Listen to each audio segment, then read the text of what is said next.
Hello bankers, कैसे हैं आप लोग। स्वागत है आपका मेरे यूट्यूब चैनल इट्स इजी पर। तो जैसे कि आपको पता है कि हमने पीपीएफ स्कीम को कवर कर लिया था। आज हम करने जा रहे हैं सुकन्या समृद्धि स्कीम। ठीक है, ये स्कीम कोशिश करूंगी इसी वीडियो में सारी कंप्लीट कर दो। अगर नहीं होती तो मैक्सिमम इसके 2 ही पार्ट बनेंगे और इसको भी हम क्वेश्चन आंसर फॉर्मेट में ही कवर करने वाले हैं, क्योंकि बाकी आपके पास रिसोर्सेज मटेरियल होते हैं उसको दूसरी जगह से भी पढ़ने के लिए, बट ज़्यादा इजीएस्ट फॉर्म ये क्वेश्चन आंसर की फॉर्म ही है। तो मैं इसी में कोशिश करूंगी कि आपके सारे पॉइंट सारे डाउट्स क्लियर कर दूं। तो चलिए बिना किसी देरी के वीडियो को स्टार्ट करते हैं। और हाँ, वीडियो में कुछ भी इन्फॉर्मेटिव लगे तो प्लीज़ वीडियो को लाइक करना, चैनल को सब्सक्राइब करना और इसे ज़्यादा से ज़्यादा शेयर करना। चलिए फर्स्ट क्वेश्चन देखते हैं। फर्स्ट क्वेश्चन क्या बोलते हैं, what is a SSC account. तो एसएससी अकाउंट क्या है। पहली बात तो फुल फॉर्म मुझे कहने की जरूरत है ही नहीं, आपको याद ही होगा एसएससी की फुल फॉर्म क्या है, सुकन्या समृद्धि अकाउंट। और अगर ट्रिपल एस की पूछ ले तो सुकन्या समृद्धि स्कीम, और ट्रिपल एस आपका सोशल सिक्योरिटी स्कीम भी बन सकता है। ठीक है, तो ये फुल फॉर्म हमें पता ही है। तो ये होता क्या है, it is a government backed saving scheme. तो ये क्या है, सरकार के द्वारा चलाई गई एक सेविंग स्कीम है as a part of Beti Bachao Beti Padhao. किसका कौन से इनिशिएटिव के तहत ये खाता खोलते हैं हम, बेटी बचाओ बेटी पढ़ाओ के लिए, for the benefits of the girl child. किसके बेनिफिट के लिए खाता खोलते हैं, गर्ल चाइल्ड के लिए। देखो नाम में लिखा हुआ है सुकन्या समृद्धि, सुकन्या, कन्या, बालिका यानी कि जो छोटी लड़कियां होती हैं, 10 साल से छोटी लड़कियों के खाता इस स्कीम के अंदर खोला जाता है। अब आपका क्वेश्चन होगा, क्या अगर कोई लड़की मान लो 10 साल की है तो क्या उसका खाता खुल जाएगा। तो आंसर है नहीं। अगर वो 10 साल की हो चुकी है तो उसका खाता नहीं खुल सकते। 10 साल से छोटी कन्याओं का, बालिकाओं का खाता ही इस स्कीम के अंदर खुलता है। Second question, who can open Sukanya Samriddhi account. अब कौन खुलवा सकता है, देखो क्योंकि लड़की खुद 10 साल से छोटी है, बच्चा माइनर है, तो वो माइनर खुद तो खुलवा नहीं सकता, उसके पेरेंट्स ही खुलवाएंगे। पेरेंट्स कौन, उसके गार्जियन। अगर उसके नेचुरल गार्जियन है तो नेचुरल गार्जियन, अगर नेचुरल गार्जियन नहीं है तो उसके लीगल गार्जियन हो जाएंगे। अब गार्जियन इंडिया में रहते होने चाहिए, इंडियन रेजिडेंट पेरेंट्स होने चाहिए ये खाता खुलवाने के लिए। कितनी गर्ल चाइल्ड का मैक्सिमम खुल सकता है, एक फैमिली में मान लो किसी की 4 बेटियां, तो क्या चारों का खुलवा सकता है वो, नहीं। आंसर है सिर्फ 2 लड़कियों का ही खुल सकता है। कुछ एक्सेप्शनल केसेस है जिसमें ट्रिपलेट का भी खुल जाता है। कौन कौन से हैं, मान लीजिए फर्स्ट बर्थ, किसी लेडी ने फर्स्ट, उसका बर्थ फर्स्ट बेबी होने वाला था तो उसमें उसको ट्रिपलेट हो गए, 3 इकट्ठी लड़कियां हो गई, तो उस केस में तीनों का खुल जाएगा। या फिर एक लेडीज को एक गर्ल चाइल्ड थी पहले से, एंड जब सेकंड बेबी के होने का टाइम आया तो इकट्ठी 2 जुड़वा लड़कियां हो गई, तो उस केस में तीनों लड़कियों का आप एसएससी अकाउंट खोल सकते हो। नेक्स्ट क्वेश्चन क्या पूछ रहा है, can NRI open account. NRI खोल सकता है। अभी सेकंड क्वेश्चन में हम क्लियर करके हटे हैं कि इंडियन रेजिडेंट पेरेंट्स ही खुलवा सकते हैं, तो एनआरआई ओपन करवा सकता है, तो साफ साफ आंसर है कि नहीं करवा सकता। However if after the opening of an account, ये कह रहा है कि हालांकि अगर आपने खाता खुलवा लिया, आप इंडिया में रहते थे उस टाइम और आपने अपनी बेटी का खाता खुलवा लिया और बाद में आप नॉन सिटीजन बन जाते हो या नॉन रेजिडेंट ऑफ इंडिया बन जाते हो और बाद में आपका प्रोग्राम बन जाता है कि फॉरेन में सेटल होते हैं, इस टाइप से कुछ भी कंडीशन आ जाती है, इंटीमेशन टू दिस इफेक्ट, इस चीज़ की इंटीमेशन गार्जियन किसको देगा, अकाउंट होल्डर किसको देगा, जहां पर आपका खाता है। पोस्ट ऑफिस में है तो पोस्ट ऑफिस में, बैंक में है तो बैंक में, within a period of 1 month, कितने टाइम के अंदर अंदर, 1 महीने के अंदर अंदर, from the date of such status of the account holder citizenship और रेजिडेंट स्टेटस। मतलब आपका जैसे ही रेजिडेंट स्टेटस या सिटीजनशिप चेंज होती है, आप इंडिया छोड़ के जैसे ही बाहर कहीं कंट्री में सेटल होते हैं, आपका सिटीजनशिप चेंज हो गया, तो उस चेंज के 1 महीने के अंदर अंदर आपको इस चीज़ का जो नोटिस है वो आपके पोस्ट ऑफिस में, अगर अकाउंट है तो पोस्ट ऑफिस में, अगर किसी बैंक में है तो उस पर्टिकुलर बैंक की ब्रांच को आपको वो इंटीमेशन देना होगा। ठीक है, उसके बाद ज़्यादा डिटेल में हमें जाने की ज़रूरत नहीं है। नेक्स्ट क्वेश्चन देख लेते हैं, how many accounts can a beneficiary open. देखो बेनिफिशियरी इसके अंदर गर्ल चाइल्ड ही रहने वाली है, क्योंकि उसके बेनिफिट के लिए उसके पेरेंट्स, उसके गार्जियन उसका खाता खुलवाते हैं। तो उस लड़की का, जिस भी लड़की का हमने एसएससी अकाउंट खोला है, तो वो कितने खोल सकती है, कितने उसके नाम पर खुलवाए जा सकते हैं? तो आंसर है सिर्फ और सिर्फ एक ही खाता खोल सकते हैं। अब पेरेंट्स की मर्जी है, उनको पोस्ट ऑफिस में खुलवाना है तो पोस्ट ऑफिस में खुलवा ले, और किसी बैंक में खुलवाना है तो बैंक में खुलवा ले। ये भी ठीक है, ये भी समझ में आ गया। नेक्स्ट क्वेश्चन है, what is a minimum annual deposit amount required for Sukanya Samriddhi scheme. अब ये कहते हैं कि कम से कम कितना हमें डिपॉजिट करना होता है साल में सुकन्या समृद्धि स्कीम के अंदर। तो आंसर है 250 रुपये, कि कम से कम एक फाइनेंशियल ईयर में आप 250 रुपये का कंट्रीब्यूशन तो उस अकाउंट में ज़रूर करें। जैसे हमारे सेविंग्स अकाउंट में होती है ना कंडीशन कि आपको मंथली एवरेज बैलेंस 2000 रुपये का मेंटेन करना रहता है। ये अर्बन की बात है, रूरल में 500 रुपये एंड सेमी अर्बन में 1000 रुपये। तो इसी तरीके से सुकन्या समृद्धि स्कीम का रखा हुआ है कि एक साल में कम से कम 250 रुपये आप उसके अंदर जमा कर दें। नेक्स्ट क्वेश्चन क्या है? नेक्स्ट क्वेश्चन पूछता है, what is a maximum annual deposit amount that can be deposited under the Sukanya Samriddhi scheme. तो मैक्सिमम अमाउंट, अभी हमने पिछले क्वेश्चन में बात करी थी कि मिनिमम कितना कंट्रीब्यूशन करना जरूरी है, तो वो हमने बताया 250 रुपये का। अब ये पूछ रहा है कि आप मैक्सिमम कितना कर सकते हो इस स्कीम के अंदर। तो आंसर है 1.5 लाख रुपये पर एनम, यानी कि एक साल का आप मैक्सिमम 1.5 लाख रुपये तक इसके अंदर डिपॉजिट कर सकते हो। Rebate is available under section 80C of the income tax act. और जो भी आप जितनी अमाउंट का इन्वेस्टमेंट करते हो उतनी अमाउंट या फिर मैक्सिमम 1.5 लाख रुपए तक की आप अपनी ITR फाइल करते टाइम इसकी रिबेट ले सकते हो सेक्शन 80C के अंदर। PPF की भी मैक्सिमम 1.5 लाख तक की मिलती थी हमें। अब ये आपकी मर्जी है, अगर आप PPF में कंट्रीब्यूशन कर रहे हो सिर्फ, तो PPF की सिर्फ आपको रिबेट मिल जाएगी। अगर आप दोनों में कर रहे हो तो मैक्सिमम आपको 80C के अंदर 1.5 लाख की ही मिलती है, 1.5 लाख से ज़्यादा की नहीं मिलती। ये चीज़ थोड़ी इंपॉर्टेंट है, इसको ध्यान से याद कर लेना कि 80C के अंदर कितनी अमाउंट तक की डिडक्शन मिल सकती है आपको, फिर 80D के अंदर कितनी मिलती है। 80D कुछ मेडिकल या हेल्थ बेनिफिट से रिलेटेड होता है, उसमें डिडक्शन मिलती है। एंड जो हम हाउस लोन लेते हैं उसके इंटरेस्ट और उसके प्रिंसिपल की जो डिडक्शन या एग्जाम्पशन हमें मिलती है वो कौन कौन से सेक्शन के अंदर मिलती है। तो ये चीज़ आप प्लीज़ नोट करिएगा, ये चीज़ इंपॉर्टेंट है, ये इससे रिलेटेड क्वेश्चन पूछे जाने की संभावना है। नेक्स्ट है, what happens if excess amount is deposited. अब ये पूछता है कि अगर 1.5 लाख से ज़्यादा हमने डिपॉजिट कर दिया तब क्या होगा। पहली बात तो PPF में भी यही चीज़ मैंने आपको क्लियर करी थी कि रिस्ट्रिक्शन नहीं होती है इन अकाउंट्स के अंदर, 1.5 लाख से ज़्यादा हम डिपॉजिट नहीं कर पाते। बट इन केस हमारा सिस्टम बैंक का इस टाइप का है कि हमने 1.5 लाख से ज़्यादा कंट्रीब्यूट कर दिया, हमारे सिस्टम ने कुछ भी हमें एरर मैसेज नहीं दिया और वो सक्सेसफुली हो गया, तब क्या होगा। तब आपको पहली बात तो इंटरेस्ट सिर्फ और सिर्फ 1.5 लाख तक के अमाउंट पे मिलेगा। PPF में भी आपका इंटरेस्ट आप एनुअली कंपाउंड होता था और SSA में भी एनुअली ही कंपाउंड होता है, बट रेट दोनों में ही क्वार्टरली डिसाइड होती है। गवर्नमेंट ऑफ इंडिया नोटिफाई करती है हर क्वार्टर में कि इस क्वार्टर की रेट कितनी रहने वाली है, तो इंटरेस्ट आपको नहीं मिलेगा। दूसरा, जो आप डिडक्शन ले पाएंगे वो भी 1.5 लाख तक की ले पाएंगे, उससे ज़्यादा की नहीं ले पाएंगे, ठीक है। और what is the maturity period of the account. अब अकाउंट का मैच्योरिटी पीरियड कितना होता है, इस क्वेश्चन का आंसर भी मैं क्लियर करती हूँ। और ना ये हमारा ये कंसेप्ट तो क्लियर होना ज़रूरी है ही है, कस्टमर को भी इस क्वेश्चन के आंसर में को लेके ना डाउट होता है, क्योंकि उसने कुछ और सुना होता है, फिर हम अगर सही चीज़ बताते हैं तो फिर वो काउंटर क्वेश्चन करता है कि मैम मैंने तो ऐसे सुना था। तो इसका आंसर देखो, पहले आप पढ़ो क्या लिखा हुआ है। It matures on the completion of 21 years after the date of opening of the account. ध्यान देने वाली जो चीज़ है वो है after the date of opening of the account, यानी कि जिस डेट को आपने अकाउंट ओपन किया है ना, उस डेट से जब 21 साल पूरे हो जाएंगे तब आपका ये अकाउंट मैच्योर होगा, तब आपको मैच्योरिटी पे सारा पैसा मिलेगा।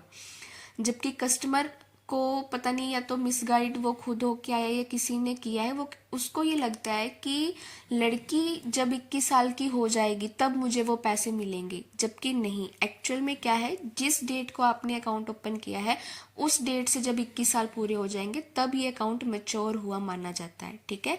तो ये चीज़ आपको ध्यान रखनी है। और कोई कस्टमर कहे कि मैंने ऐसे सुना तो उसको बताइएगा कि नहीं सर ऐसा नहीं है, अकाउंट ओपन डेट से 21 साल पूरे होने पर आपको पैसा मिलेगा। नेक्स्ट क्वेश्चन है, for how many years amount can be deposited in the SSA account. अब हमारा जो SSA अकाउंट है उसमें हम कितने साल तक पैसा जमा करा सकते हैं, कितने साल तक कंट्रीब्यूशन कर सकते हैं।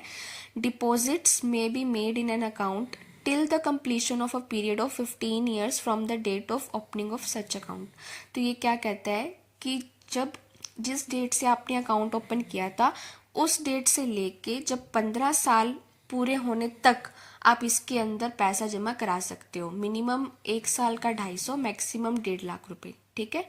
15 साल तक हम पैसा जमा करा सकते हैं अकाउंट ओपन होने की डेट से लेकर, और 21 साल के बाद वो खाता आपका मैच्योर हुआ माना जाएगा। नेक्स्ट क्वेश्चन पूछ रहा है what happens if deposit is not made regularly. अगर हम खाते में रेगुलरली पैसा जमा ना कराएं तो क्या होगा। रेगुलरली से मतलब है कि हमें 1 साल का कम से कम 250 तो जमा कराना होता ही है, और अगर हम ये 250 भी ना कराएं तो क्या होगा। तो आंसर है द अकाउंट गेट्स डीएक्टिवेटेड। आपका अकाउंट डीएक्टिवेट हो जाएगा if the minimum amount of ₹250 is not deposited in a year. अगर 1 साल में कम से कम 250 रुपये भी जमा आपने नहीं कराए तो। However it can be revived bye paying a penalty fee of ₹50। पर इसको रिवाइव भी किया जा सकता है, वापिस से ठीक भी किया जा सकता है 50 रुपये की पेनल्टी देके for the years in default. For the years in default से क्या कहना चाह रहा है ये कि जितने भी साल तक आपने इसको मतलब जितने साल से ये डीएक्टिवेट पड़ा हुआ था। सपोज आप 3 साल से डीएक्टिवेट था, 3 साल से डीएक्टिवेट का मतलब क्या कि 3 साल से आप इसके अंदर 250 रुपये जो मिनिमम अमाउंट है वो भी नहीं जमा करा रहे थे, तो 3 साल की आपको 50 रुपये की पेनल्टी यानी कि 150 रुपये तो ये देने पड़ेंगे, प्लस आपको और क्या देना पड़ेगा, plus ₹250 for the current year in which it is being activated. अरे ऊपर वाला तो रह गया, तो ये 50 रुपीज़ तो ये देना पड़ेगा, and the minimum annual deposit of ₹250 per year for the years in default plus ₹250 for the current year in which it is being activated. अच्छा देखो इसको एग्जाम्पल से समझो। मान लीजिए हमने जो लास्ट कॉन्ट्रीब्यूशन किया था वो 2022-23 में किया था। 2022-23 का पीरियड समझ रहे हैं ना आप। 1 अप्रैल 22 से लेकर 31 मार्च 23 तक का जो पीरियड है। सपोज मैंने लास्ट कंट्रीब्यूशन 1 जनवरी 23 को किया था, 22-23 में काउंट हो गया ना, 1 जनवरी 23 को किया था। उसके बाद मैंने 23-24 में कोई कंट्रीब्यूशन नहीं किया। 23-24 का पीरियड मतलब कि 1 अप्रैल 23 से लेकर 31 मार्च 24 तक का नहीं किया। फिर सपोज मैंने 24-25 में भी नहीं किया। 24-25 यानी कि 1 अप्रैल 24 से लेकर 31 मार्च 25 तक भी नहीं किया। 2 साल हो गए ना, मैंने कुछ भी कंट्रीब्यूशन नहीं किया। अब आ गया 25-26। 25-26 मतलब कि 1 अप्रैल 25 से 31 मार्च 26 वाला पीरियड। अब इसमें मैं चाहती हूँ कि मैं अपने अकाउंट को जो डीएक्टिवेट हुआ पड़ा है इसको रिवाइव करूँ। तो अब मुझे कितना टोटल अमाउंट देना पड़ेगा। देखो मैंने 2 साल तक इसके अंदर कुछ भी डिपॉजिट नहीं कराया, तो मुझे 2 साल की पेनल्टी 50-50 रुपये की 100 रुपये तो ये देने पड़ेंगे, प्लस जो 2 साल मेरे को अगर मैं करती कम से कम मुझे 250 रुपये का कंट्रीब्यूशन करना चाहिए था ना, तो 250 एक साल के, 250 दूसरे साल के, 500 रुपये ये, 100 रुपये की पेनल्टी, 500 रुपये ये, कितने हो गए 600। और अब चल रहा है 25-26 चल रहा है ना, और इस साल का कम से कम 250 रुपये का कंट्रीब्यूशन और देना पड़ेगा, यानी कि 600 में 250 और जोड़ दो 850 रुपये। जब मैं 850 रुपये अपने खाते में डालूंगी तभी मेरा अकाउंट रिवाइव होगा, ठीक है। नेक्स्ट क्वेश्चन क्या पूछ रहा है, is the interest is payable in account under default. अब ये कहता है कि जो खाता हमारा डिफॉल्ट में चला गया, डिफॉल्ट में चला गया मतलब कि जो 2 साल मेरे डीएक्टिवेशन में खाता रहा ना, जब मैंने कुछ भी नहीं कराया, तो क्या उस टाइम पीरियड का मुझे इंटरेस्ट मिलेगा। क्वेश्चन ये पूछ रहा है। अब आंसर देखो क्या कहता है, if in the case of any account the default is not regularized within 15 years of the opening of the account, then the whole deposit including the deposits made prior to the date of default shall be eligible for interest rate prescribed under the scheme at the time of its maturity. However, if the default occurred because of death of the guardian of the account holder who opened the account, and in such cases the account shall be eligible for interest as applicable under the scheme. अब समझना इसको, अगर 2 साल तक मेरा deactivation में पड़ा रहा, तीसरे साल जाके मैंने उसको, या तीसरे साल, चौथे साल, पाँचवें साल, कभी भी, मतलब 15 साल तक मैं डिपॉजिट कर सकती हूँ। उस 15 साल के टाइम पीरियड में मैंने कभी भी अपने अकाउंट को जाके एक्टिवेट कर लिया, तो एक्टिवेशन होने के बाद से जब भी मैं रेगुलर कंट्रीब्यूशन करती रहूँगी मुझे इंटरेस्ट मिलना स्टार्ट हो जाएगा। डीएक्टिवेशन वाले पीरियड में नहीं मिलेगा, क्योंकि मैंने कुछ कंट्रीब्यूट ही नहीं किया, काय का इंटरेस्ट मिलेगा मुझे। जैसे ही मैं एक्टिवेट करूँगी मुझे इंटरेस्ट मिलना स्टार्ट हो जाएगा। बट इन केस मैं 15 साल तक अपने अकाउंट को एक्टिवेट कराऊँ ही ना, तो क्या होगा? तो ये होगा, स्कीम के अंदर लिखा, मतलब मेंशन्ड होता है कि अगर किसी कस्टमर ने अकाउंट ओपन करवाने के बाद 15 साल तक उसको एक्टिवेट ही नहीं किया, डीएक्टिवेशन स्टेटस में आपका अकाउंट पड़ा रहा, तो आप कौन सा रेट ऑफ इंटरेस्ट लगाओगे उस अकाउंट के बैलेंस पे? तो नॉर्मली वो पोस्ट ऑफिस का सेविंग अकाउंट का रेट होता है, बट फिर भी ये स्कीम टू स्कीम डिफर कर सकता है। इतना ज़्यादा डीप में हमें नहीं जाना, बट हमें ये पता होना चाहिए कि अगर अकाउंट डीएक्टिवेशन में रहता है तो उस पर इंटरेस्ट मिलेगा, ज़रूर मिलेगा। कितना मिलेगा? या तो जो स्कीम में प्रिस्क्राइब्ड किया हो वो मिल जाएगा, या फिर नॉर्मली हम ये मान के चलते हैं कि पोस्ट ऑफिस की सेविंग बैंक रेट का इंटरेस्ट मिलेगा, ठीक है। Or however, if the default occurred because of the death of the guardian of the account holder who opened the account, in such cases the account shall be eligible for interest as applicable under the scheme. But अब ये कहते हैं कि अगर वो account इसीलिए default में गया था क्योंकि जो गार्जियन था जिसने अकाउंट होल्डर के बिहाफ पे खाता खुलवाया था, जो उसको ऑपरेट करा था, उसकी डेथ हो गई इस वजह से, तो फिर आपको जो स्कीम में जो भी इंटरेस्ट बता रखा है फिर वो लगेगा ही लगेगा। मतलब उसमें फिर आप कोई उसको डिफॉल्ट या पेनल्टी मान के उस पर कम रेट ऑफ इंटरेस्ट नहीं दोगे, जो स्कीम में रेट ऑफ इंटरेस्ट डिस्क्राइब होगा वो मिलेगा। नेक्स्ट क्वेश्चन है, what happens in the case the girl child who is the beneficiary meets with N unexpected death. अब ये बोलता है कि जिस गर्ल चाइल्ड के बेनिफिट के लिए एसएससी अकाउंट खोला गया था, अगर उसकी डेथ हो जाए फिर क्या होगा? तो आंसर है, अगर ऐसा होता है तो अकाउंट क्या हो जाएगा? डिसकंटिन्यूड हो जाएगा, क्योंकि जिसके बेनिफिट के लिए खाता खोला था अगर वही अब जीवित नहीं है तो फिर हम किसके बेनिफिट के लिए खाता चलाएंगे, है ना। तो खाता हो जाएगा, खाते को बंद कर दिया जाएगा, और जितना भी पैसा होगा, प्रोसीड्स मतलब होते हैं खाते का जितना भी बैलेंस पड़ा हुआ है, पैसा पड़ा हुआ है, वो सारा proceeds are transfer to the guardian और parent of the girl child. तो जो भी पेरेंट्स होंगे या अगर गार्जियन ने खाता खुलवाया है, लीगल गार्जियन ने, तो फिर वो पैसा उनको ट्रांसफ़र कर दिया जाएगा।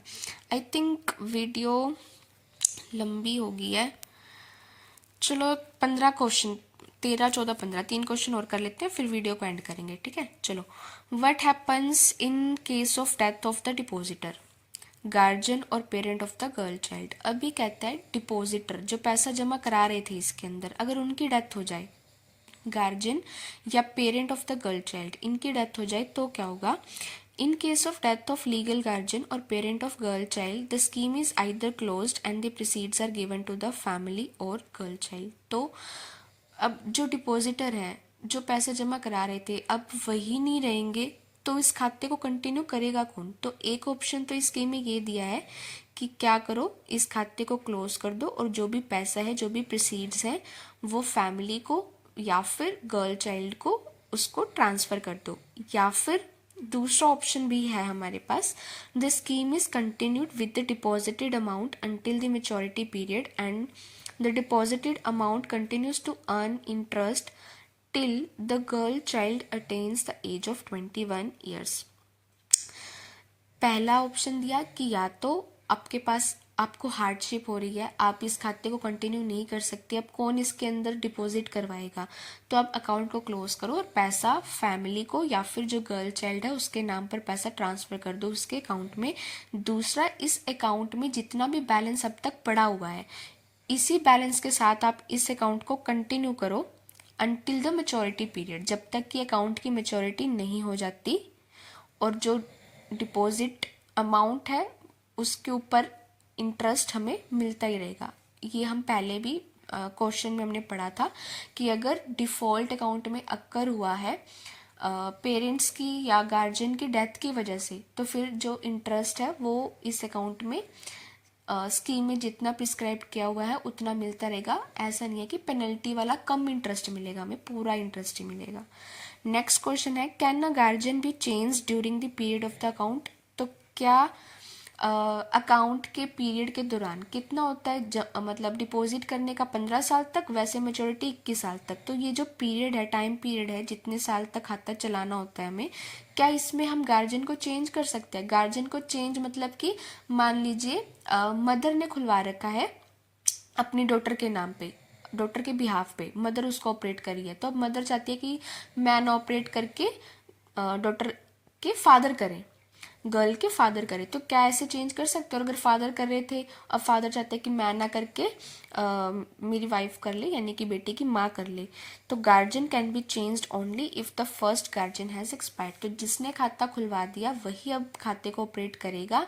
खाते में गार्जियन तभी चेंज होएगा, एक ही कंडीशन है, अगर जो गार्जियन पहला था उसकी डेथ हो जाए तो। Last question, what happens to the deposit money from 15 to 21 years of the account until maturity. अब क्वेश्चन ये पूछता है कि हम अकाउंट में 15 साल तक कंट्रीब्यूशन कर सकते हैं, 15 साल तक पैसा जमा करा सकते हैं, जबकि जो अकाउंट मैच्योर होता है वो 21 साल पे होता है। यानी कि अकाउंट ओपन होने की डेट से 21 साल जब पूरे हो जाते हैं तब अकाउंट मैच्योर होता है।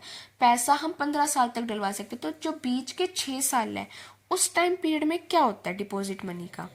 While the scheme can be availed to deposit money only for 15 consecutive years, the account reaches maturity after 21 years. तो ये तो वही कह रहा है कि जब 15 साल तक तो हम पैसा जमा करा सकते हैं, पर वो अकाउंट मैच्योर होता है 21 साल के बाद। Hence the deposited amount is maintained in the account up till that time during the 15 से 21 years. The deposit amount continues to earn the applicable rate of interest even when the depositor is not making any further deposit. तो ये कहता है कि जो 15 से 21 साल वाला टाइम पीरियड होता है उसमें जो आपके अकाउंट में बैलेंस होता है वो इंटरेस्ट अर्न करता रहता है। हालांकि डिपॉजिटर कोई नई अमाउंट नहीं इन्वेस्ट कर रहा, बट जो बैलेंस पड़ा है उसके ऊपर उसको इंटरेस्ट, नॉर्मल इंटरेस्ट जो होता है वो मिलता ही रहता है। ठीक है, तो आज हमने 15 क्वेश्चंस कंप्लीट किए एसएसए स्कीम के। एंड नेक्स्ट पार्ट एक और बनाना ही पड़ेगा क्योंकि ये वीडियो ज़्यादा लंबी हो जाएगी, फिर आपको पढ़ने में इतना मज़ा आएगा नहीं। तो उसमें मेरे को लगता है कि ये स्कीम कंप्लीट हो जाएगी। इसकी ज़्यादा बड़ी पीडीएफ थी नहीं, और ये पीडीएफ आपको वैसे ही डाउनलोड करनी है। पीएनबी एसएसए करके गूगल करोगे, दूसरा या तीसरा लिंक आपके पास आ जाएगा और ये आपके फ़ोन में डाउनलोड हो जाएगी। बाकी अगर आपको नहीं डाउनलोड करनी, कहीं और से पढ़ना है तो कहीं और से पढ़ लेना। बट मतलब मेन जो हम कहते हैं ना समरी या क्रक्स, वो यही रहने वाला है, क्योंकि स्कीम तो एक ही होती है। आप किसी भी मेथड से उसको समझ लो, चाहे क्वेश्चन आंसर फॉर्मेट में समझ लो, चाहे सीधा आपको पॉइंट्स दे रखे हैं 1 2 3 4 5 6 उसको पढ़ लो। तो ठीक है, कैसे लगी आपको फीडबैक ज़रूर देना। कुछ इम्प्रूवमेंट चाहते हो तो वो भी सजेशंस देना आपके, तो मैं उसके ऊपर ज़रूर वर्क करूँगी। क्योंकि जब तक फीडबैक नहीं आएगा तब तक मुझे नहीं पता चलेगा कि मैं कहाँ गलती कर रही हूँ, कहाँ मैं और इम्प्रूव कर सकती हूँ, कहाँ और अच्छे से मेहनत करी जा सकती है आपको समझाने के लिए। तो थैंक यू वीडियो को पूरा देखने के लिए। और वीडियो को पूरा देखना, पूरा देखोगे तो आपकी अंडरस्टैंडिंग अच्छे से डेवलप हो पाएगी। ठीक है, तो थैंक यू वेरी मच इस वीडियो को देखने के लिए, मुझसे जुड़ने के लिए। Thank you.